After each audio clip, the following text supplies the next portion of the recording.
Today, a very important lesson to remember, and that is don't go fishing before you've sorted the problems of your position. And we're going to have a look at a very good example here. It's a game where white plays e4 and then e6, French defense, knight c3, knight here, advanced variation. Once again, this is not about the opening. I may do some videos about openings in the future. Right now it's about the basics. a6 is it's not a commonly played variation, but it's theoretical. Bishop here, knight here. Just now, the interesting part of this move, you may argue that it blocks the development of the bishop here, but what it does in the meantime, it brings on an extra defender to d4, and also potentially brings the c3 pawn to strengthen a very good center that white has. So it's not a bad move. The position is closed, so the obstruction of your development is not as consequential as if the position were open. Simply defend. He exchanges, which is probably not that good. It doesn't do anything for black to actually resolve the tension in the center. Position is roughly equal, but slight edge to white. Now the c3 pawn, as expected. He exchanges, no problem, and now we reach this position. White is better in this position, slightly better, but better. Problem for black is, how do you develop this? And this is really what he should have dealt with. And one good idea would be to play the knight on b8. Then the knight can come out, and then the bishop can go there. One of the advantages of a knight b8 is it doesn't allow rook c1, because the c file get immediately shut down by the knight b8 going on c6. But instead, he plays a move undermining the center, but really he's not threatening anything, and he's basically just wasting time here. So white gets to the point, which is control of the c file. He swaps in the center, castles, finish the development, and then that's where he starts going fishing. He starts fishing here before he's actually solved his real problem. So let's see what happens. Just castle. The knight is played back to f8, which is a good move, and he will enable the bishop to come out. But now the bishop cannot come out because of the b7 pawn would be taken. So he has to waste another move before he's able to play bishop to d7. White is asking the rook the question, what do you want to do? And really, objectively, the best move is rook f7. Where else? But he doesn't want to play there because of the... So say he went back, rook takes, and he's probably afraid of discovered check on g5. But the bottom line is rook to f7 was the much better move.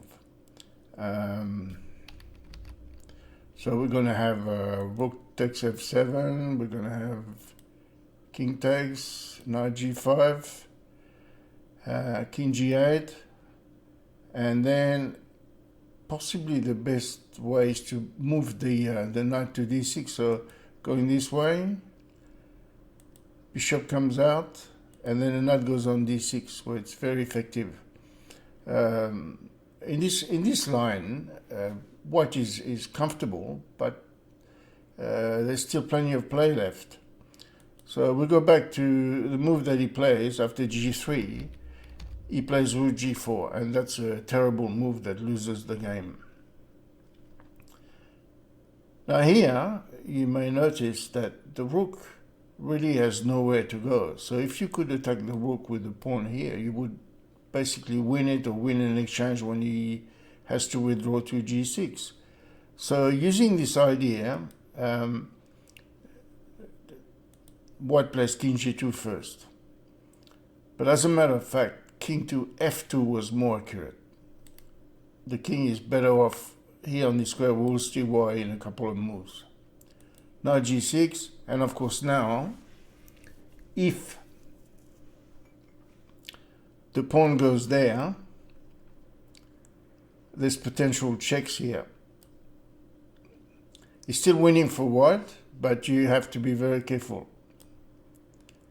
And now you would have to give up the exchange, and you would take with it's double pawn, but it's winning. The material advantage is too great. So after king g2, knight up, we have, now there's a simple way to win here, which is take here, then the rook takes, and then simply rook here wins a piece. It's and there's no counterplay on the board for black. So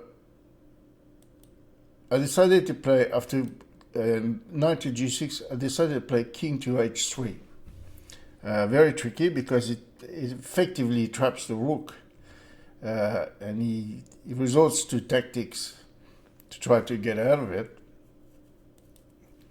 not realizing that now it's getting difficult for him, and he's in serious trouble. In fact, he cannot stop checkmate here. So the game went rook b4, rook takes g7 check. Whichever way you go, you're going to get mated in 3 moves. So here we go. That's one way. This was a very interesting game because we got to a position where white has a little bit of an advantage, but not too much. In this position, black plays this, allowed the control of the c file, and when you look at this position, one move completes the development by white. The center is even. This knight is well placed. This knight is not well placed. This knight should really be here. That's where it's better placed. And one of the most interesting things here is like white is going to be able to castle safely, and then there are threats of going to g5, attacking weaknesses once the bishop is here onto this pawn. We can see that black doesn't actually have any counterplay, and so when the game went on like this, you could play silly ideas that work. You could even march your king here and there, and all he would have is he would have to withdraw his rook. That's usually when you can play silly ideas like that. It's an indication of how well how good the position is. So remember, do not go fishing with rook f4 and similar moves and ideas before you've actually solved your problem of the piece that's can't get out, the knight that's poorly placed, the pawn that's going to be weak, the rook that can't get out. All these kind of things have to be resolved. Do not look the other way. It's rarely helpful when you play chess.